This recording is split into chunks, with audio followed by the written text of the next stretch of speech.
Internacionalistas do mundo, univos! Eu sou Jaú aqui novamente e esse é o Pode Rir, seu podcast oficial de relações internacionais. Estou aqui novamente com meu amigo que não é pedreiro, mas gosta do construtivismo, Leonardo. Diga oi. Olá, internacionalistas que preferem ser amados do que odiados, mas nunca temidos. Bem-vindos ao Pode Rir. E também comigo estou novamente meu amigo Millennial, Valentina Enzo. Boa noite, meus queridos. Sejam bem-vindos ao Pode Rir. E claro, lembrando, só é boa noite se você está no Brasil. É isso aí, meus amigos. E hoje falamos de um tema que está muito para além das relações internacionais. O mundo hoje é pior ou melhor que antigamente? Aquela frase do seu tio do churrasco, meu tempo era bem melhor. Está certo ou não? Vamos discutir isso com toda a base filosófica, com as relações internacionais e com vários dados no Pode Rir. Então, pega essa manual de relações internacionais e vem comigo. Spoiler, não é.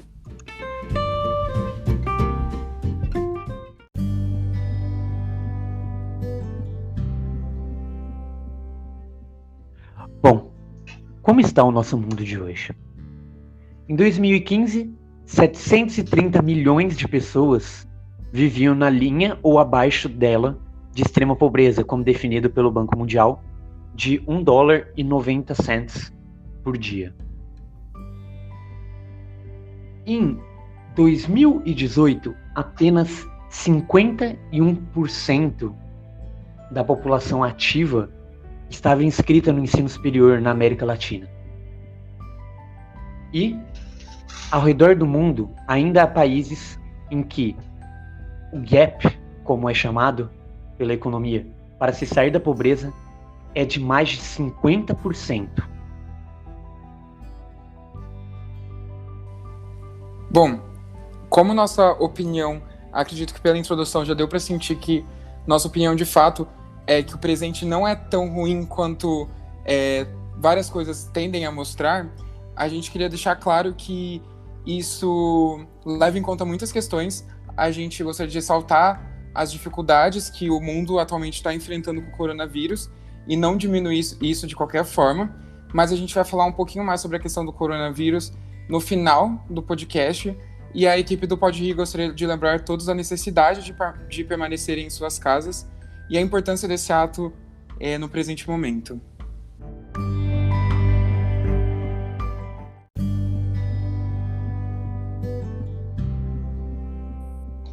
Então, meus amigos internacionalistas, vamos para os fatos. Por que o mundo tão ruim como a gente vê hoje nas mídias e em todos os lugares, tão ruim, tão injusto, é melhor do que o mundo antigamente? Por que isso? E porque muita gente pensa e acredita firmemente que o passado era um ambiente muito mais próspero, muito mais calmo do que o atual presente. Lembrando que a gente não está tirando peso dos problemas que a gente tem hoje na sociedade. E tudo que a gente vai falar aqui vai estar embaixo na descrição do podcast com fontes e diversos livros. Por que o mundo é melhor nisso? Bom, eu gostaria de começar, pessoal, com alguns dados sobre o número de pessoas em extrema pobreza, inclusive com projeções para até 2030. Sendo bastante direto com vocês, em 1990, 1,9 bilhão de pessoas viviam na extrema pobreza, ou seja, 36% da população mundial. Hoje, é menos de 650 milhões. Em 2030, a expectativa é de que cheguemos a 479 milhões de pessoas. Então, em 40 anos, fizemos mais pela pobreza e extrema pobreza do que nos 500 anos anteriores. Hoje, vivemos na maior era de riqueza que a sociedade e a história humana já viram. Além disso, nós também temos os maiores recordes de inscrições no ensino superior em todo o mundo. Nós temos as melhores taxas de expectativa de vida ao nascer de mulheres, que historicamente sempre tiveram as menores expectativas de vida, as maiores já registradas. Então, um exemplo bastante percebível é de que os países definidos pelo Banco Mundial como de baixa e média renda em 1960, tinha uma expectativa de vida ao nascer de 48 anos. Hoje tem de 73. Esses mesmos países que continuam como baixa ou média renda.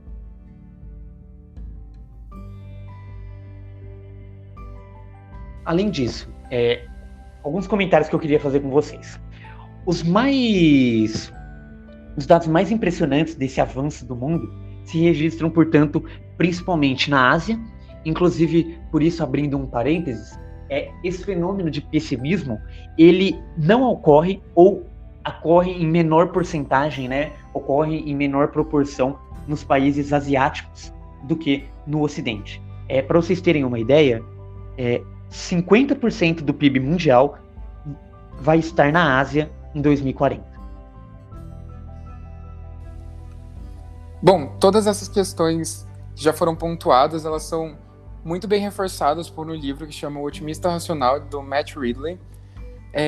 Ele é um livro muito interessante para a gente começar essa discussão, justamente porque ele aborda diversos pontos, diversos dados também, que provam que o mundo realmente está melhorando, o mundo está tendendo a melhorar, o nosso mundo atual é muito melhor que o passado, mas é impossível a gente negar hoje em dia que existe uma forte cultura do pessimismo. Trazendo um pouco para o lado cultural, a gente sente muito disso em várias discussões dentro do meio acadêmico sobre a cultura, porque existe um medo muito grande da aculturação e da assimilação no mundo atual, mas, ao mesmo tempo que existem vários pensadores que falam sobre a resistência da cultura perante a modernização. Então a gente não pode negar o dinamismo cultural, o dinamismo que o nosso mundo tende a solucionar problemas. Então, como a cultura ela se provou como dinâmica ao longo da história e como a própria humanidade se provou dinâmica. Nosso modo de solucionar problemas se tornou muito mais fácil. A gente tem acesso a culturas que em outras épocas se perderiam, a arte, a literatura, de um jeito muito mais facilitado. Então, esse pessimismo realmente é uma coisa cultural e é uma coisa que está muito presente em todas as sociedades ocidentais atualmente.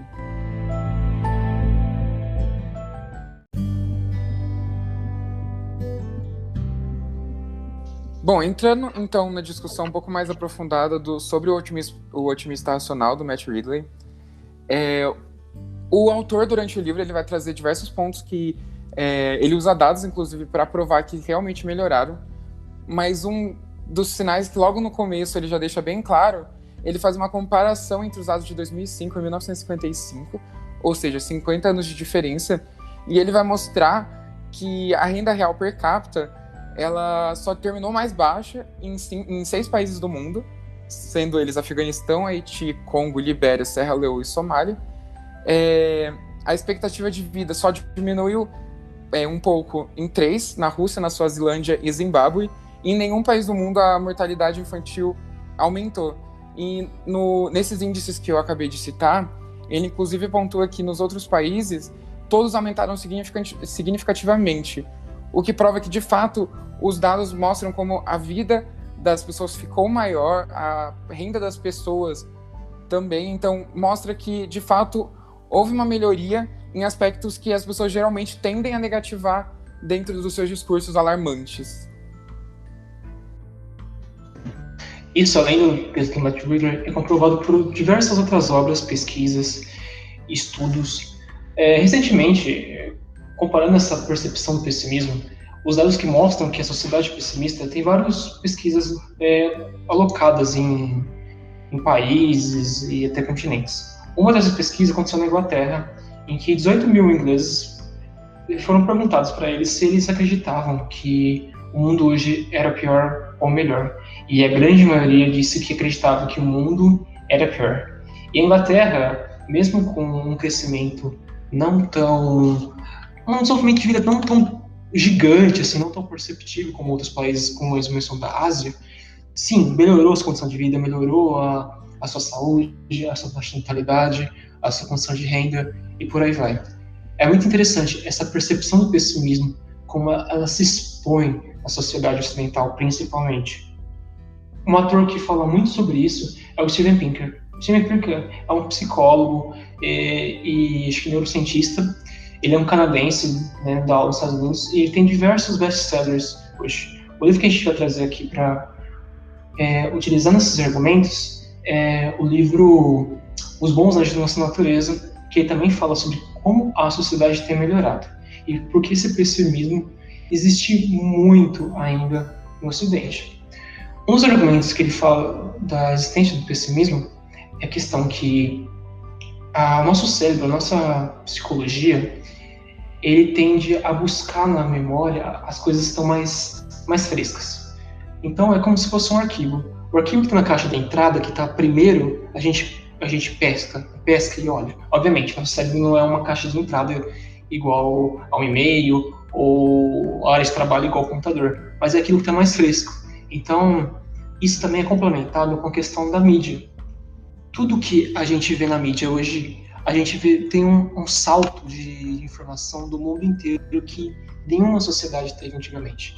Hoje você pode estar no interior de São Paulo e saber o que está acontecendo no interior do Afeganistão. Isso quase que instantaneamente. E a mídia utiliza isso de maneira, às vezes, sensacionalista para provocar aquela atração, né, do espetáculo, do horror que atrai as pessoas, do medo. Além disso, né, Pinker cita uma coisa muito interessante. Tudo o que acontece é noticiado, mas o que não acontece não é noticiado. Então, as coisas boas, que são coisas que não acontecem, não são noticiadas. Por exemplo, se pessoas deixam de morrer em determinado país, isso dificilmente será noticiado. Mas se algum jovem é assassinado no interior do México, aquilo vai ser noticiado, aquilo vai virar notícia. Então, a percepção do pessimismo, a percepção do medo, a percepção das coisas ruins da sociedade é muito enaltecida. Isso cria um ambiente e uma crença que a todo momento está acontecendo coisas muito, muito e muito ruins. Realmente, uma coisa que a gente pode perceber muito que a mídia faz hoje em dia é que ela mudou de fato como a gente experiencia a tragédia como humanidade, como um conjunto de pessoas. Então, um evento internacional que vai ter um clamor das pessoas muito grande, que vai causar mais empatia, hoje em dia chega muito mais rápido a lugares muito mais distantes. Então, isso favorece muito a questão de como o pessimismo foi elevado, justamente por... hoje em dia as pessoas têm mais empatia porque elas veem mais coisas que acontecem no mundo, elas têm mais contato com outras pessoas, elas têm mais contato com outras realidades. Então isso faz justamente toda a questão do pessimismo aumentar, por causa de como hoje em dia a gente realmente está vivenciando cada vez mais tragédias como coletividade mesmo. Além disso, pessoal, há uma questão que um outro autor que também discute bastante isso, o Yuval Noah Harari, e a minha citação dele aqui é uma entrevista para o programa Roda Viva do Jornal da Cultura, que ele forneceu no final do ano passado, é de que há uma questão também de conforme nós avançamos como sociedade, ficamos mais ricos, temos uma vida mais confortável, mais segurança, mais saúde, na mesma proporção, e até em proporção maiores, crescem as nossas expectativas. E também, junto com essa facilidade de se enxergar as injustiças no mundo, está a nossa grande expectativa para com o futuro. Então, quanto mais você tem, exponencialmente vai crescer as suas expectativas. Portanto, as pessoas pensam que cada vez mais elas ficaram mais ricas, quanto mais ricas elas estão. Quanto mais saudáveis elas estão, mais saudáveis elas estarão. Assim, portanto, acontece uma disrupção entre a realidade e as expectativas da coletividade em geral. Porque, infelizmente, ou felizmente, a depender do seu ponto de vista, o mundo não responde na mesma velocidade que as nossas expectativas. Gostaria de dar um rápido exemplo, de que nos anos 80 nós tínhamos um seriado, né, muito famoso, Star Trek, A Próxima Geração. E nele nós mostramos como em 2100, 2200 já estaríamos viajando pelo espaço, pela galáxia, dominando ela. Ou seja, como a corrida espacial estava em alta e tínhamos feito 20 anos que chegamos na Lua, nós achávamos que em mais 100 anos já poderíamos estar conquistando o espaço e inclusive travando guerras espaciais com outras populações. e a Terra estaria pacificada.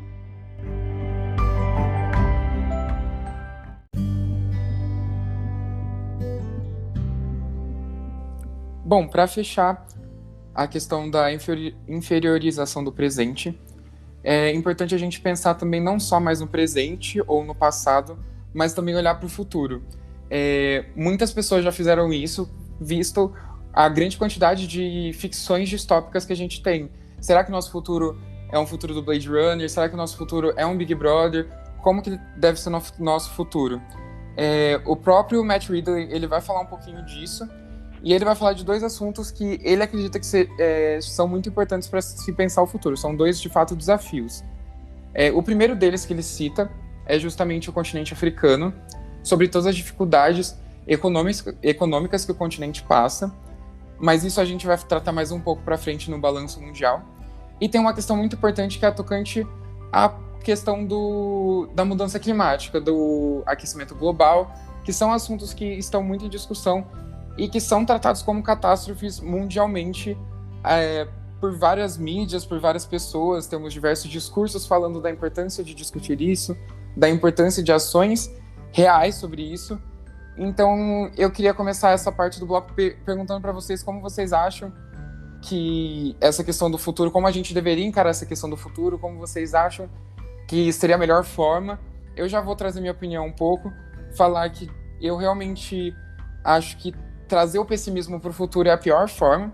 Eu, como bom construtivista que sou, acho que o futuro é baseado 100% nas nossas ações e como a gente vai agir com o nosso presente. Então, eu acho que pessimismo realmente não é a solução. Trazer fins do mundo, catástrofes, realmente não vai ser nada produtivo para a nossa sociedade, e sim pensar como que a gente pode, de fato, introduzir questões mais críticas com um pensamento positivo, com um pensamento, de fato, de melhora. Bom, eu vou começar respondendo e eu já vou contextualizar com o autor que o Enzo comentou. O Harari, no seu livro Homo Deus, que ele faz uma certa prospecção ao futuro, ele tem uma visão um pouco pessimista, que, diferente de qualquer distopia, ele acredita que a revolução tende a criar situações econômicas e políticas, evolução tecnológica, que a gente nunca viu antes, e coisas que a gente não tem teorias hoje e nem perspectivas para lidar. Contudo, eu faço um adendo. Durante toda a nossa sociedade, a gente teve os chamados Deus Ex Machina, ou Deus Ex Machina, depende de como você quer falar, que é o negócio do cinema, que é tipo como se do nada aparecesse um Deus e resolvesse tudo. O que é esse Deus Ex Machina na história? É quando a ciência ou qualquer tipo de fato aparece e resolve tudo. Por exemplo, quando a vacina apareceu e acabou com várias doenças e aumentou o crescimento e a natalidade e por aí vai. E entre outras coisas que acontecem do nada, como a entrada da mulher e a inserção da mulher no mercado de trabalho, que diminui a taxa de natalidade. Outra, que foi totalmente contrário à teoria do Thomas... se alguém me corrija. O Thanos da vida real. Então, eu acredito que a gente está num processo de descobrir novas coisas e num momento que permite isso. Então, a qualquer momento, eu acho que a sociedade vai estar preparada para aparecer esse novo Deus Ex Machina e conduzir melhor a sociedade e resolver eventuais problemas, desafios que a gente vai ter no futuro. Eu sou bastante otimista nessa perspectiva. Bom, para finalizar, a minha resposta vai no mesmo caminho dos meus 2 amigos, de que o futuro será melhor. O futuro será melhor. Eu, como bom liberal e uma pessoa que tem, para vocês me conhecerem um pouco, total fé no capitalismo, quero novamente citar dados, pelos quais também confio muito, para que nós pensemos como o mundo será melhor. Ou seja, como eu já citei, em 2030, a expectativa é de que tenhamos 479 milhões de pessoas na linha da extrema pobreza. Inclusive, já há discussões dentro do Banco Mundial para que subamos a linha da pobreza para $3,10 por dia, para a gente poder discutir quais são as medidas para tirar essas pessoas, e não mais a de 1,9, já que muita gente ainda está nessa linha, ou seja, se subirmos a quantidade Se as pessoas ganham mais para serem pobres, cada vez mais estamos melhores. Além disso, as nossas expectativas de vida estão beirando os 100 anos em todos os continentes do mundo. Então, muito em breve, com todos os avanços já catalogados pela ciência, mas que ainda não estão disponíveis para todos que realizam mais testes, vamos levar ainda mais longe. As nossas tecnologias para exploração espacial ainda estão mais longe, e a minha referência para isso é o que move hoje, inclusive, a economia luxemburguesa, um país baixo na Europa, é a exploração de minérios no espaço. Então isso já é uma realidade. Assim, se nós vamos chegar nesse ponto de poder nos dar ao luxo de ir ao espaço, trazer coisas de lá com conforto, com certeza iremos para um lugar melhor. Gente, deixa eu me corrigir aqui que eu fiz uma enorme confusão aqui na minha cabeça. Eu confundi o Thomas More, que é o cara que escreveu o livro Utopia, o renascentista, com o Malthus. O Malthus que acreditava que a gente ia chegar numa catástrofe, que a produção de alimentos crescia em PA, em produção aritmétrica, enquanto a população crescia em PG. Eu confundi os dois, né? E o Deus Ex Machina que o Malthus não previu foi a entrada da mulher no mercado de trabalho, os contraceptivos e por aí vai. Desculpa pela confusão aí. Bom, e concluindo então esse bloco das nossas discussões, eu já não tão crente do capitalismo, acredito que realmente cabe para a gente como sociedade, como mundo, realmente lidar com os problemas que a gente tem que lidar, muitos talvez advindos do capitalismo, mas também contar com o que já sabemos da história. Então, realmente crer na capacidade de mudança, na capacidade de dinamismo que a história já nos provou que temos. Então, o próprio Matt Ridley no Otimista Racional vai colocar diversos pontos, diversos problemas que a sociedade já enfrentou, que hoje em dia que foram solucionados justamente pela capacidade da sociedade de se modernizar, de se melhorar, então de realmente conseguir lidar como coletivo com os problemas.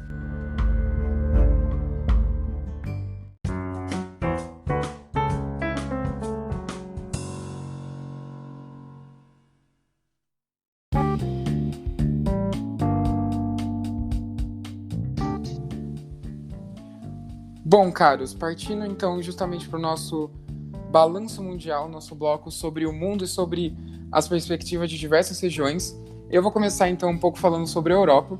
A Europa tem uma cultura muito forte de retomada do passado, e o maior exemplo disso é a própria França, que viveu grandes épocas grandiosas, como o próprio Império Francês, o Iluminismo, a Revolução Francesa, a Belle Époque. Então, até hoje, eles têm uma cultura muito forte de retomar o passado, de pensar, nossa, como éramos grandes, e hoje, por mais que ainda eles sejam uma potência, eles ainda estão dentro do Conselho de Segurança como cadeira fixa, eles já não têm o peso que eles tinham dentro do cenário internacional no passado. E o maior exemplo da Europa como uma figura pessimista dentro do cenário internacional é justamente como eles perceberam a arte por muito tempo. O próprio classicismo, a retomada do grego, a retomada do romano, todas essas retomadas que eles fazem só mostram como eles tinham um desejo de voltar ao passado, um desejo de mostrar a grandiosidade que era o passado, e como hoje, como na época também, eles não estavam tão bem assim quanto eles eram. Então, realmente, o europeu tem uma visão muito pessimista, e tem um artigo do The Guardian, que a gente vai deixar na descrição, que justamente comprova isso, que fala que 8 países analisados, é claro, dentro da pesquisa, 8 países da Europa, a Dinamarca, a Alemanha, a Espanha, a França, a Itália, a Polônia e a Suíça, elas têm os níveis mais baixos de otimismo da região. Então, mostrando que justamente existe um desejo muito forte de voltar ao passado, existe uma visão muito negativa do presente que a gente está vivendo dentro da Europa. Isso, por consequência, por toda a influência que a Europa tem dentro do mundo, dentro do cenário internacional, acaba também sendo sentido por outros países de diferentes formas. Agora, um dos pontos que já foi mencionado, o continente asiático. Ele é o continente que mais alavancou essa melhora dos números mundiais, visto que a Ásia tem vários países que possuem uma concentração populacional muito grande. É só lembrar a Índia e a China, que possuem grande parte da população mundial. E isso também era existente no passado. Vamos pegar a China como exemplo inicial.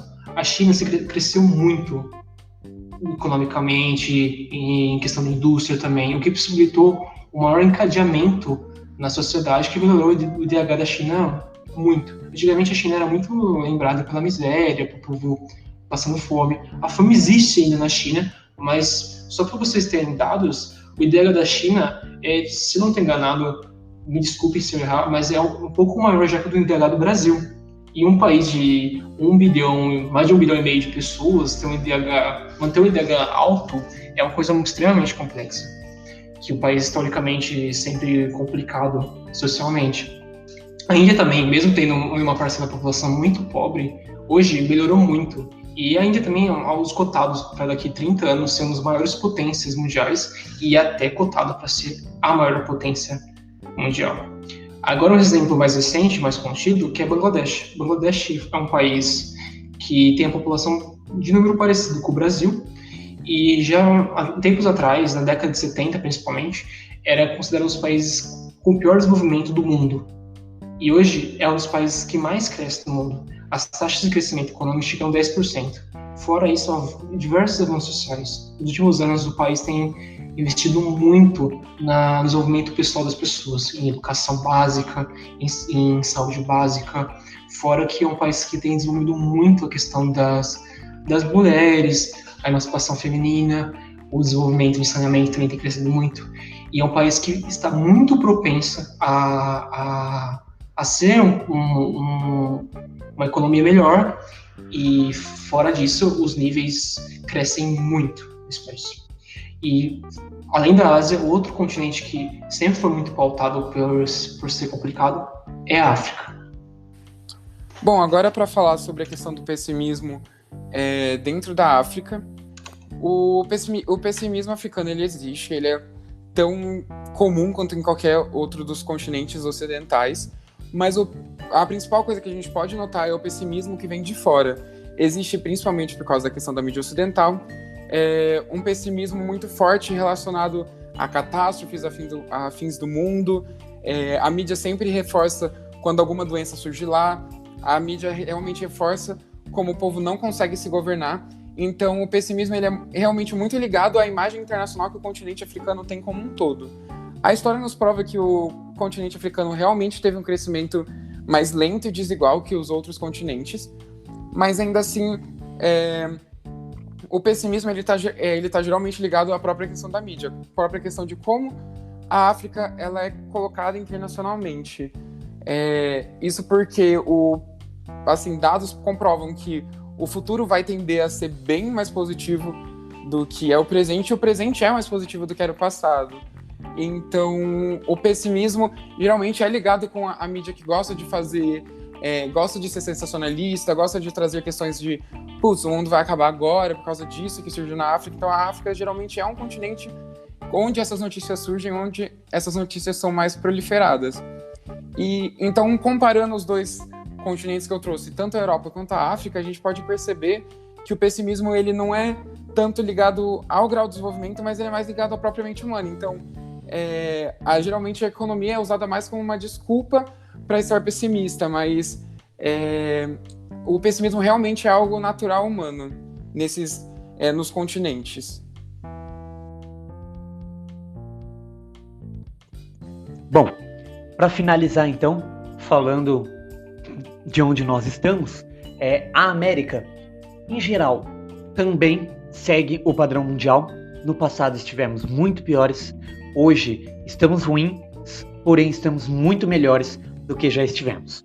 Agora, um enfoque na América Latina nos mostra também que, apesar de todas as dificuldades que parecem estar à nossa frente, de todos os desafios que realmente existem, ainda assim estamos melhorando, apesar de termos ainda muito a melhorar.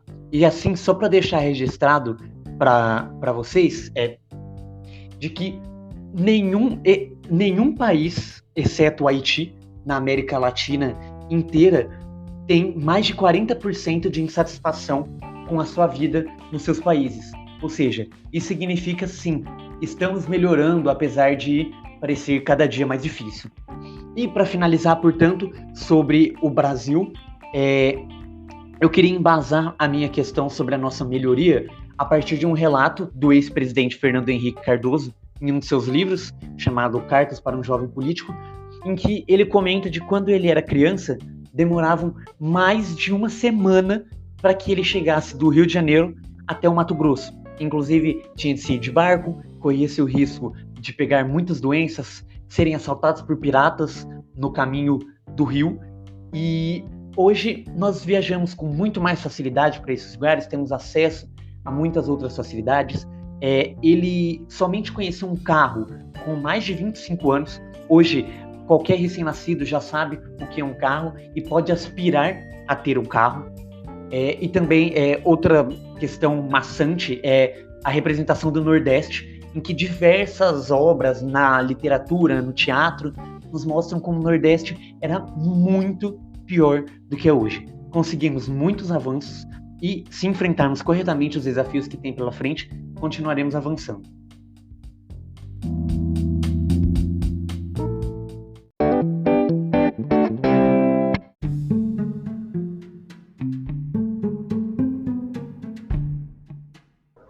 Bom, meus caros, agora vamos para o nosso recorte das relações internacionais. Vamos pensar o seguinte, como a gente falou, o mundo mudou bastante, a questão das mídias mudaram a nossa visão sobre o mundo, mas essa mesma coisa das mídias, da visão do mundo, permitiu também que a gente criasse uma maior sensibilidade às coisas. Hoje, diferente do passado, minorias de diversos tipos de militância e de luta têm aparecido no cenário político, em outras esferas da sociedade, que antigamente nem eram cogitadas, ou nem mesmo eram mencionadas a sua existência. Um exemplo disso é o crescente aumento de grupos feministas no mundo. Há cada vez mais mulheres que se engajam e se entendem como feministas. Também há o movimento negro, que tem aumentado muito, o movimento dos LGBTs também, que tem aparecido, lutado por seus direitos. Mesmo que o mundo ainda seja muito violento com eles, muito injusto com eles, a discussão que eles trazem, as pequenas lutas diárias que eles conseguiram, fazem com que a vida desses indivíduos seja bem melhor do que era 100 anos atrás. Isso reflete muito na ciência. Pensa a ciência política e próprias relações internacionais. As teorias de R.I., há 100 anos atrás, eram muito mais pautadas no conflito. Por que disso? Porque o conflito era uma coisa muito inerente, antigamente. Era uma coisa muito comum. Lembra do Carr, lembra do Morgenthau? Eles falavam muito do poder, do conflito, da balança do poder e tudo que envolvia os estados. Então, a própria RI foi mudando esse foco no conflito. Nunca deixou, obviamente, mas abriu a possibilidade de falar de outras coisas, de cooperação, de falar dessas minorias e da representatividade delas. Fora disso, a gente também tem a representatividade de outros países com outras teorias, do ponto de vista deles, como teorias decoloniais e tudo isso. A ciência também é um reflexo das mudanças na sociedade. Basicamente, o neoliberalismo também vai nesse caminho. Ele já dá para se ver, apesar de ter sido nos anos 80, ter sido teorizado no seu início, de que o mundo está muito mais positivo, ou seja, a cooperação passa a ser mais importante do que a aversão aos outros estados. As literaturas de regimes avançam cada vez mais, se conforma, inclusive a própria diplomacia incorpora a teoria de regimes cada vez mais, ou seja, estamos cada vez mais entendendo de que a cooperação, ouvir o outro, estar com o outro é mais importante, e isso se reflete nas relações internacionais. Trazendo então, como eu já mencionei anteriormente, a perspectiva construtivista, basicamente o construtivismo vai ver a questão do pessimismo no presente justamente como uma construção social. Se a gente agir como se as coisas estivessem ruins, se os estados agirem como eles agiam justamente no passado, do próprio questão do dilema da segurança, da questão das armas nucleares, se os estados agirem assim, realmente o nosso presente pode ser pior do que o nosso passado era. As coisas podem realmente se tornar ruins. Mas justamente por se importar tanto com a questão da intersubjetividade e da questão da construção social, o futuro não basta de uma construção social do presente. Então, se a gente agir, de fato, focando nas melhorias, tentando cada vez mais atingir novos recordes positivos dentro da economia, dentro da cultura, dentro da política, cada vez mais focar na questão positiva, focar no como o futuro pode ser melhor, tentar se preocupar com os problemas do presente como coletivo, justamente assim a gente vai conseguir realmente ter um futuro melhor ainda do que o presente é, e o presente vai ser melhor ainda do que o passado é. Então é pura construção social.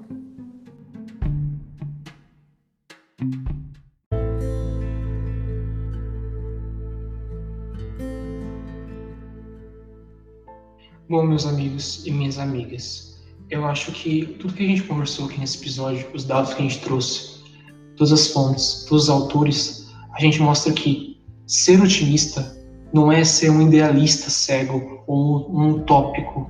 É olhar o que a gente já passou na sociedade, o que a gente evoluiu na sociedade, o que a gente venceu na sociedade e perceber que a humanidade, mesmo com todos os seus problemas, tem uma certa esperança, tem um certo progresso. Então eu acho que por muito mais que o próprio Pinker fala que os progressistas são os maiores inimigos do progresso, que eles não querem que vocês percebam que o progresso que está acontecendo, eu acho que a gente precisa olhar e falar o que a gente venceu, como a gente venceu, né, e como a gente faz para não voltar para o passado, para regredir. Por mais que esses dados estão corretos que a gente passou para vocês podem notar, né, ainda há algumas certas sazonalidades, há anos que pioram um pouquinho, devido a vários fatores. Então o que a gente trouxe aqui para vocês é isso. O mundo é ruim, sim, mas a gente está caminhando para poder, às vezes, vencer todos esses inimigos. E obrigado pela presença no nosso Spotify, nosso podcast. Bom, o meu tchau vai no mesmo caminho. Eu queria ser bem breve com vocês e dizer de que tenham fé na humanidade e façamos aquilo que entendemos que pode melhorá-la. E tenhamos, portanto, essa noção de que o mundo já foi ruim, mas alguém que veio antes de nós conseguiu construir um mundo melhor e nos deixou, portanto, essa tarefa de que construamos um mundo ainda melhor. Obrigado e até a próxima, meus queridos. Bom, concluindo minhas falas no mesmo sentido dos meninos, acredito que esse episódio seja tão necessário nesse exato momento que a gente está passando toda essa questão da pandemia mundial do coronavírus. É importante a gente pensar que o mundo como sociedade, como coisa única, já passou por diversas coisas tão ruins quanto, até piores, e a gente está num ponto que nossa capacidade de lidar com essas questões é muito mais avançada do que já foi na história, em outros períodos seriam. Então, justamente acreditamos que esse episódio é importante nisso, para ser uma mensagem de positividade no meio de todo esse caos que muitas vezes a mídia acaba fazendo em cima de tragédias. Mas vale lembrar que é importante ficar em casa, é importante estar de quarentena para ficar seguro, independente se você é de grupo de risco ou não. O contágio é muito facilitado e essa é uma mensagem que a gente gostaria de passar para vocês no final de justamente o futuro do mundo depende da gente. Então, fazendo pequenas ações como ficar em casa já pode salvar vidas no nosso tempo atual. Então, com isso, eu me despeço de vocês e espero que todos fiquem bem.